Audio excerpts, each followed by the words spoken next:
Hello guys and welcome to Odds on Nations League match day 2. We have Germany, England, and also we are going to analyze the match day 3 for Spain and Portugal with Dani, with Alvaro, with you. Leave your comments below and of course don't forget, press the like and subscribe. And now let's go on with the show.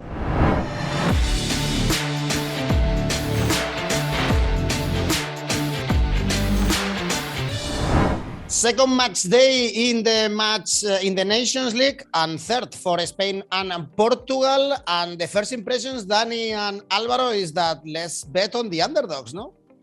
Well, of course, let's start to saying that none of the top 6 European teams in the FIFA rankings have won the opening match. Of course, Germany, Italy, Spain and Portugal were playing each other. But I think the top teams, and especially the teams with those players who have been involved to the later stages of the Champions League, the Europa League, a very competitive league until the end like Serie A or Premier League, I think they're finding it hard. I don't know how you see that, Alvaro. I do believe that at this stage of the competition, obviously everyone is quite stiff and tired, but I believe that the fact that the Nations League, Daniele, pairs up together the best possible teams, well, makes this happen as well, right? If we had the conventional World Cup qualification group with Portugal playing against Bosnia and Spain playing against Faroe Islands, probably they would have won. But they are playing against each other, so I don't think that this stat is so impressive, to be honest. Yeah. So let's start analyzing then the games, starting with the best one for sure, at least if we check the pedigree of the two national teams. Germany, England was a big disappointment. I'm sure you heard many criticism in England after that defeat against Hungary, 1-0 with, for instance, Maguire, that I am always laughing with all the jokes in the UK about the Manchester United centre-back. Now playing in Germany, Germany showing a little bit more of strength in these last games against Italy, against Netherlands, were 2 draws with a lot of firepower. Dani, on the attacking line, Werner, Müller, Sané, Gnabry, do you think England is going to bounce back and get a good result in Germany? I think both teams are very hard to beat. So I was surprised with England results. I don't think they fully deserve to lose against Hungary. Maybe they were caught by surprise. They were caught a little bit cold. Maybe the system that Southgate deployed is not the best for the players at the moment. But, they're hard to beat. It was the first England defeat since November 2020, 23 games. First time they didn't score in 14 games since the 0-0 against Scotland. On the other hand, Germany are unbeaten after the Euros, after that 2-0 defeat against England at Wembley. They are unbeaten under Hansi Flick. Against Italy, they dominated the ball. They had more chances, more possession. I think they lacked the cutting edge. They don't have a great goal scorer, although Timo Werner numbers in the national team are good, but behind him, neither Gnabry nor Sané had a very horrible game, to be fair. On the left, he almost disappears. It's the same issue that we see with him at Bayern Munich. It's not quite in his right position. So they got issues there, Germany. They got issues also at the fullbacks, if you like. Kehrer is the right back, not the first choice at PSG. Then you go Henrichs, Hoffman, who comes back from a long injury. Raum is an option. There is not a lot of international experience there. Center of defense is good with Süle and Rudiger. Great game from Rudiger. But I think they find it hard, Germany against Italy. They find it hard against top teams as well. In the last 11 games against top teams, they only won 1, and that was the 4-2 victory against Portugal at the Euros. They don't tend to score many goals in big matches either. So, it is hard. I think between Germany and Italy after the game in Bologna, I would be more concerned with Germany because after all, they are going to the World Cup, whereas Italy have to rebuild. So I don't know. Let's see what happens with the formation with Southgate. What sort of changes he makes. I would expect to see Abraham on the pitch, for example. But as I said, England hard to beat. I like the Asian handicap plus 0.25 for England, which pays 195. So if they draw, you win alpha stake. If they win, you win. It would be nice to see Tammy Abraham after the great season he did with Roma. Alvaro, I wouldn't be surprised if we see a draw because of the many things that Danny said, no? That these are two difficult teams to beat and the odds are around 3.5. It's very balanced as we can see in the odds. It is balanced. I think that both teams need to give a good impression. England, especially after having lost against Hungary and not playing very well. I expect plenty of changes in the English side. Probably the likes of Grealish, Sterling or Saka even could have a chance. Maybe Justin won't play because he picked an injury as well, so I think that this will put Bukayo Saka on the pitch, and Bukayo Saka was good against Hungary. He created a chance for himself, and generally speaking, I think that the English side normally doesn't lose 2 games in a row, and Germany at home should at least get a point. So yeah, the draw is perfectly acceptable and very valid option here. But you know, I even think that this game is so difficult to call that I'm going to go for another market, both teams to score. That pays 182, and I like this one, even though I have to say that in the last 6 games between Germany and England, in 4 of them, the both teams to score thing hasn't happened. So, you know, keep that in mind. I mean, the precedents don't necessarily back this, but at the same time, I saw Germany the other day creating a lot of chances against Italy, and England can score many goals. And in fact, even against Hungary, Harry Kane and especially Jarrod Bowen had good scoring chances. Harry Kane at the end of the game, he got a really good shot that hit just the side of the net. But generally speaking, I think that these 2 teams can score goals. So both teams to score for me here is the most reasonable thing to go for. And I am slightly more optimistic than Daniele about Germany. Not only they are in the World Cup and all that, but also they are a better side than they were at the Euro. They've got a really good squad, in my opinion. But yes, in some very sensitive positions, maybe they don't have like a, you know, world-class quality like the fullbacks or maybe the striker. But Kimmich, Goretzka and Gundogan, they are phenomenal midfielders, some of the best in Europe. And then the wingers are fantastic as well. Rudiger and Süle are a really good pair of centre-backs. And on top of that, they got Hansi Flick, who knows how to make teams work. And in fact, under Hansi Flick, Germany has got 8 wins, 2 draws. I know that many of these games have been in World Cup qualification, so that is obviously something that has to be mentioned. But generally speaking, I've seen Hansi Flick creating really good sides like Bayern in 2020, and I think that this Germany is going to be more competitive than we expect. If we go for goals, if someone wants to check this market, over 2.5 goals, 2.12. The bookies expect an under. And another point I think that we have to take in consideration is what Danny said at the beginning. It's been a very long season.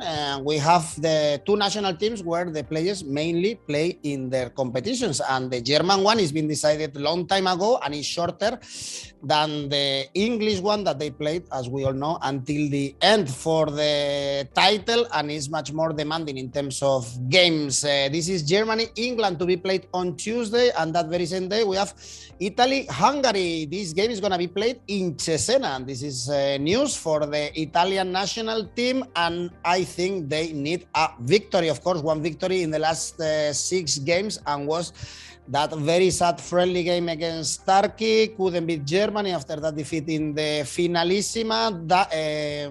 Alvaro, I guess we all expect, after we have to talk, of course, with Danny, but Italy at 1 point, they have to react and get the 3 points, get a victory for the supporters. Yeah, they should do it now. And, you know, the full-time market, when I was checking it before, it wasn't particularly impressive, in my opinion, for Italy to win. Let me review that again. Yeah, 143. So that's why I chose some other options here, like for example a clean sheet for Italy, 180. I think that this is the game to produce a clean sheet for the home side and just put the game to bed, and I think that this is very well paid. Or maybe the both teams to score no, which pays 170. Of course, Italy needs to show something better than they did so against Argentina in la finalissima, and then of course they need 3 points ASAP, because that at the end of the day they want to be top of the group in the Nations League so they can be in the playoffs. I think that Germany was better than Italy the other day. They had more chances, but then Italy scored first thanks to that goal from Pellegrini, assisted by a player that I didn't know of, Daniele, Wilfred Nonto. He gave a very good pass to Pellegrini. And then Hungary, I have to say that, even if I am back in Italy here, against England, they were very, very solid. They created a couple of really good chances. Szoboszlai, who has had a very disappointing season at club level, he wasn't running the show a little bit. And the truth is that, Hungary, I never thought that they were a bad team. In the Euro, they proved that they were competitive in the most possible group stage. And against England, they were capable of beating them. But Italy hasn't won in the last 2 games. They lost to Argentina. They drew with Germany. I think that this is the time for them to win convincingly, so I'm going to back them with the voting. Look, I think the draw... And with the clean sheet to Italy. Yeah, I mean, I think Alvaro, what the draw against Germany for us, it felt a bit like a victory, because you mentioned Nonto, but there are many other players that been given the debut by Mancini. Some of them, they don't even play in Serie A, they're not starters, they are in Serie B. Gnonto plays abroad for Zurich, some of them play in the under-19. Mancini is trying to rebuild. It's almost like a lab, trying to experiment and try every single player that could be a national team material, as he did 4 years ago, and things went well for him. So there is some future, but I think it's going to be a long way to success. It is a young team. We might see more changes again. They were a bit naive as well, because after scoring they conceded after 3 minutes. Maybe a more experienced team would have managed to hang on to the lead. Now I think with this Italian team, being the underdog might suit them. So being not expected to win might suit them while there are still work in progress. And this could be a potential banana skin against Hungary, because they will be expected to attack and to take the game on Hungary. So be careful with that, because again, Italy, let's see what kind of changes Mancini does, because he might bring back some of the old guard. He still got on the bench Bonucci, Spinazzola, Barella, Di Lorenzo, so they might still play a part. It's not going to be completely new. But this team still doesn't have a full identity, whereas Hungary has got an identity. They know how to play. They know how to play against the top teams. So this could be potentially dangerous for an Italian team that also doesn't score many goals. Scamacca had a good game against Germany, but the front line, they only scored 6 in the last 8 games past the Euros, if we exclude the 5-0 against Lithuania, as we should.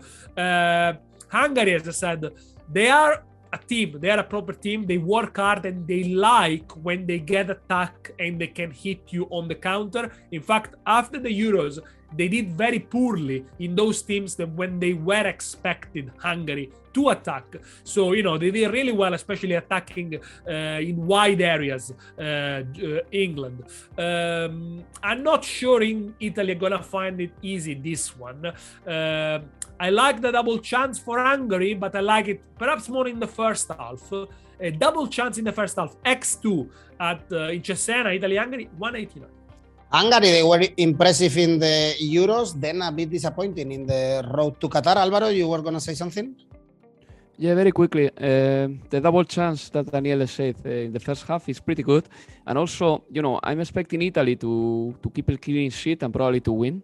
But a positive Asian handicap for Hungary is something that shouldn't be overlooked here. Asian handicap plus 1.5 for Hungary pays pretty well as well. Remember, if you win basically if they lose by 1, and that's a pretty good market here too. The total money for that, which I literally lost right now, is 172. 172. So it's good. It's a good one for the ACCA, I think. I think it's a good one. It's very good for the I'll put it. And probably we shouldn't expect many goals, and the over and the under 2.5 goals pays exactly the same. If someone wants to go, in my opinion, perhaps we don't see many goals. For the under on Wednesday, let's move on to the next group. We have Belgium, Poland with that Defeat a bit surprising, I would say. Belgium won, Netherlands 4, especially because the result was huge, and because Belgium, they are usually, or they've been in the past years, very strong when they are playing at home. We were saying, Danny, in our previous video that many Belgian players are not arriving, or they haven't played their best season. For instance, Lukaku, for instance, Hazard. And perhaps we saw it against Netherlands, but the bookies, and I guess we also expect Belgium to bounce back and to do a good performance against Poland. That these national teams, I think they never convince us, even if sometimes they get the results like they are doing lately. Belgium looked very, very tired against Netherlands, disjointed. Before the game, De Bruyne called the Nations League unimportant, like a burden for players that play a lot of games. And it showed that they really weren't there. You know, De Bruyne was Belgium's best player. He looks tired. He played over 50 games this season. The end of the season has been really, really difficult, really stressful for him. You know, anyone involved in the Premier League title, in the Champions League semi-final, final, it is difficult. Belgium are also without Courtois. You know, he deserves a rest as well. And I think I go back to my point first. The top teams, the top national teams with a lot of top players, I think they are paying the price. And perhaps Poland, they might be more rested also because they played Wales a while ago. So they got more time to prepare. Look, I think the fact with this Nations League, there are basically 4 fixtures. So it's like a mini Euros, but without the preparation of the Euros or the World Cup. Because when teams go to the World Cup, they go like 2-3 weeks time to gel together, to train together. Now they are going in straight after the Champions League final. So I think top teams are paying the price on this one. Also, Belgium, they might be without Lukaku because he's injured, got an ankle injury. When he came off against the Netherlands, they didn't have a plan B. I was expecting to see Batshuayi on the pitch, but actually Martinez put Trossard on, so they play with a false 9. They couldn't hang on to the ball against a very strong physical Netherlands team. And also the defense of Belgium, I think, is a little bit of a concern. 2 of the players are old, Vertonghen, Alderweireld, Boyata plays for Hertha Berlin, Alderweireld plays in Qatar, Vertonghen plays for Benfica. None of them play for top teams. So, I don't know. They really crumbled against Netherlands. Netherlands, a lot of chances. But normally Belgium at home are okay. You know, in the qualifiers, they've always been good. You got a very good record, World Cup qualifiers, Euro qualifiers. But I don't know. I can't back them fully. I'm gonna go for the goals. I'm gonna go for an over 2.5 goals, 206. It looks like the end of this golden generation of Belgium, number 1 in the FIFA ranking, always disappointing us in the big tournaments. Alvaro, you are also that hard with Belgium? I think that they have not always been disappointing. In World Cup 2018, they beat Brazil and they reached the semi-finals and they lost to France, but that game could have gone either way. But yeah, generally speaking, I would say that this looks like a little bit like the end of this generation. Golden generation, in my opinion, never with a top manager, which is a massive thing, because Roberto Martinez, as much as he gets a lot of praise by the press, people probably magnify the fact that he won a cup with Wigan, and they forget very quickly that he got relegation with Wigan in that very season as well. Yeah. And I never thought that he was a great manager, and his best achievement, probably, in my opinion, was that he got 72 points with Everton in one season, which is something astonishing. But then the second and third season as Everton manager were very poor as well. No, I don't think that that Belgium got it right appointing Roberto Martinez as a manager. But in international football, it's true that it's difficult to get the best managers around. All that said, I think that Belgium is going to win this game because they lost very badly against the Netherlands. They have to make up amendments. They have to show a totally different face, and probably Simon Mignolet will not play. I really hope so after the terrible game he got. The goal of Bergwijn is totally stoppable in my opinion, and then the third goal of Dumfries, I believe, he makes a massive mistake too. So yeah, if Thibaut Courtois had been there, probably the result had been a bit different. Romelu Lukaku probably won't be playing.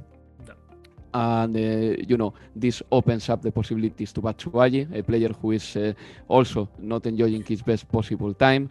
And when it comes to the Polish national team, well, they are very rested, that's for sure. They beat Wales about 6-7 days ago, but that victory is not particularly conclusive, because I think that Wales that day was playing with 9 or 10 unusual subs. But Poland got the win against them. I'm sure that they will treat this competition as a possibility to work ahead of the World Cup, especially because they've got a tough group ahead of them. So for this game, I'm going to go for something very simple here.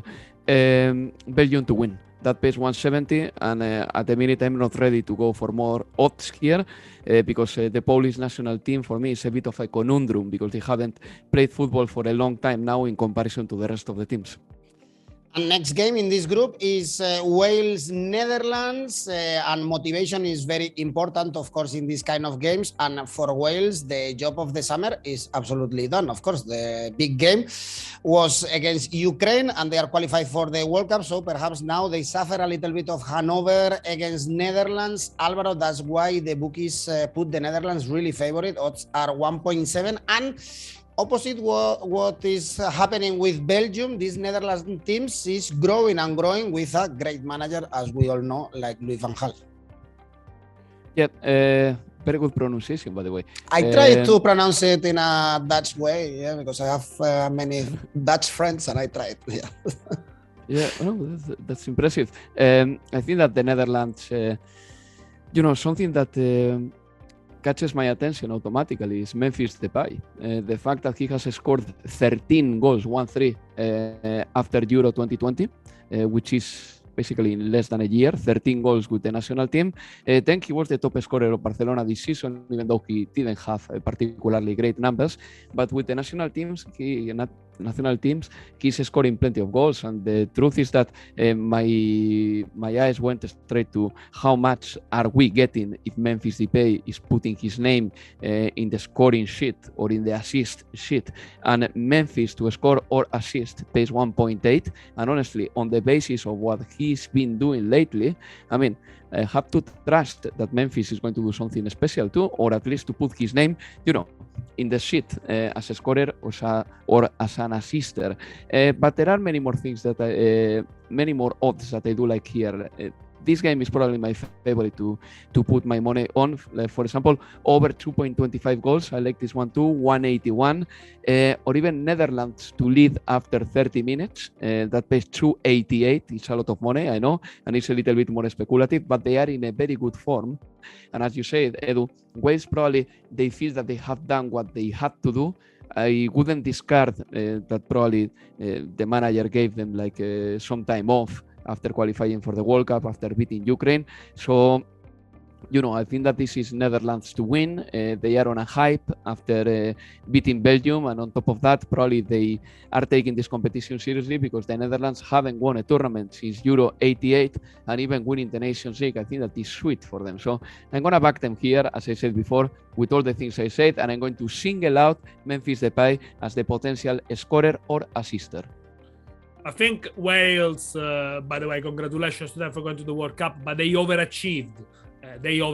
I mean, it is a team that, if you look at the FIFA ranking, is the 12th, 13th European team in the FIFA ranking. 13 European teams go to the World Cup, so they are there or thereabout, really. But they overachieve because it's a team full of players that play at a lower level than international football, League One, Championship.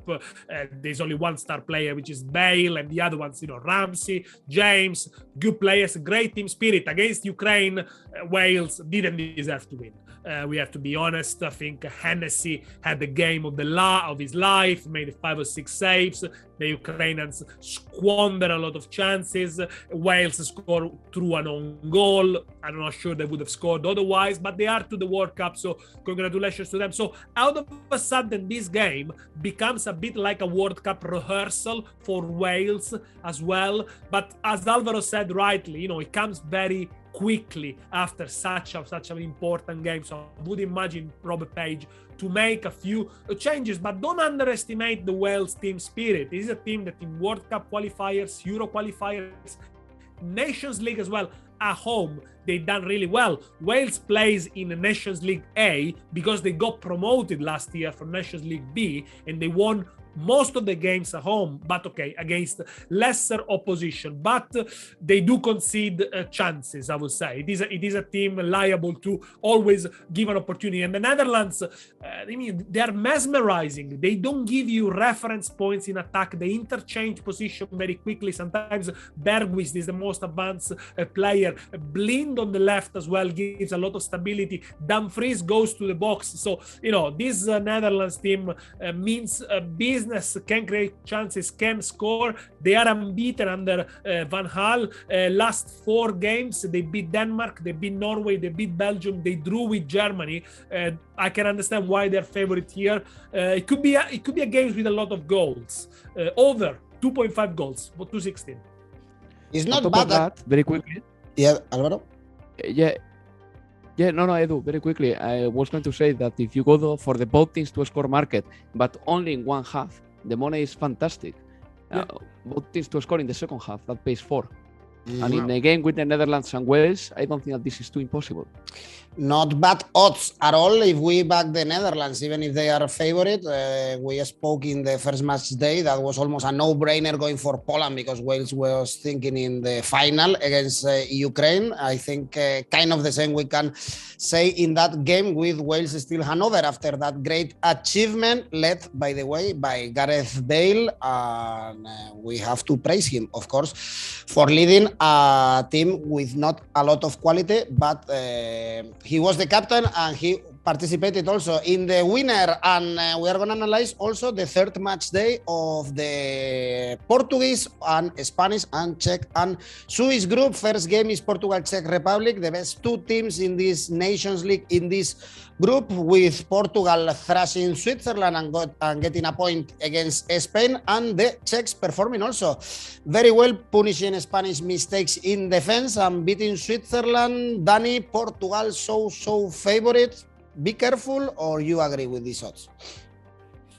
I do agree. I see Portugal favorites. I think what they needed against Spain was a finisher because Leao missed so many goals. You put a finisher on the pitch, you put Ronaldo on the pitch, he scores 2, his movement is so good, and Portugal were winners after already 45 minutes, really. They play well. They had maybe a bit of a slow start in the first 10 minutes, but then, the quality against the Swedes, in the end, came through. Bruno Fernandes, Jota, Cancelo, they did a very, very good job in the 4-0 victory, and I think Portugal has got so many options up front. You got Ricardo Horta, you got Carvalho, you got Andres Silva. They can choose, they can change, but I think they will continue to start with Ronaldo, and they could really, with a win, run clear in this group and almost secure a place in the finals. But careful with the Czech Republic, because I think we wrote them off perhaps a little bit too early because they're missing 2 of the best players, Schick and Barak, but they show a lot of commitment, a lot of hard work. This time they score 2 beautiful goals against Spain, whereas against Switzerland the goals were a little bit lucky. But it is a team that, despite setting up on the counter-attack, they still concede a few chances. They're not perfect in defense. A few good saves from the click. Against the Swedes, he was the man of the match. They concede a few chances. Spain hit the woodwork twice. So, it's not watertight, if you like, Czech Republic, but organized. I can see goals in this one as well. Again, over 2.5 goals, 221. I think that's a very generous odds. It was a weekend like the old times, Alvaro, with Leo Messi and Cristiano Ronaldo scoring both a lot of goals. Yeah, important goals for them, obviously. Cristiano Ronaldo needed to score after not having started against Spain, and he did it. And the truth is that, his positioning was perfect in the box. I think that Cristiano Ronaldo was in the right place at the right time to score the goals. He didn't do anything spectacular when it came to the movement, but he was just the wisdom that he acquired over the years.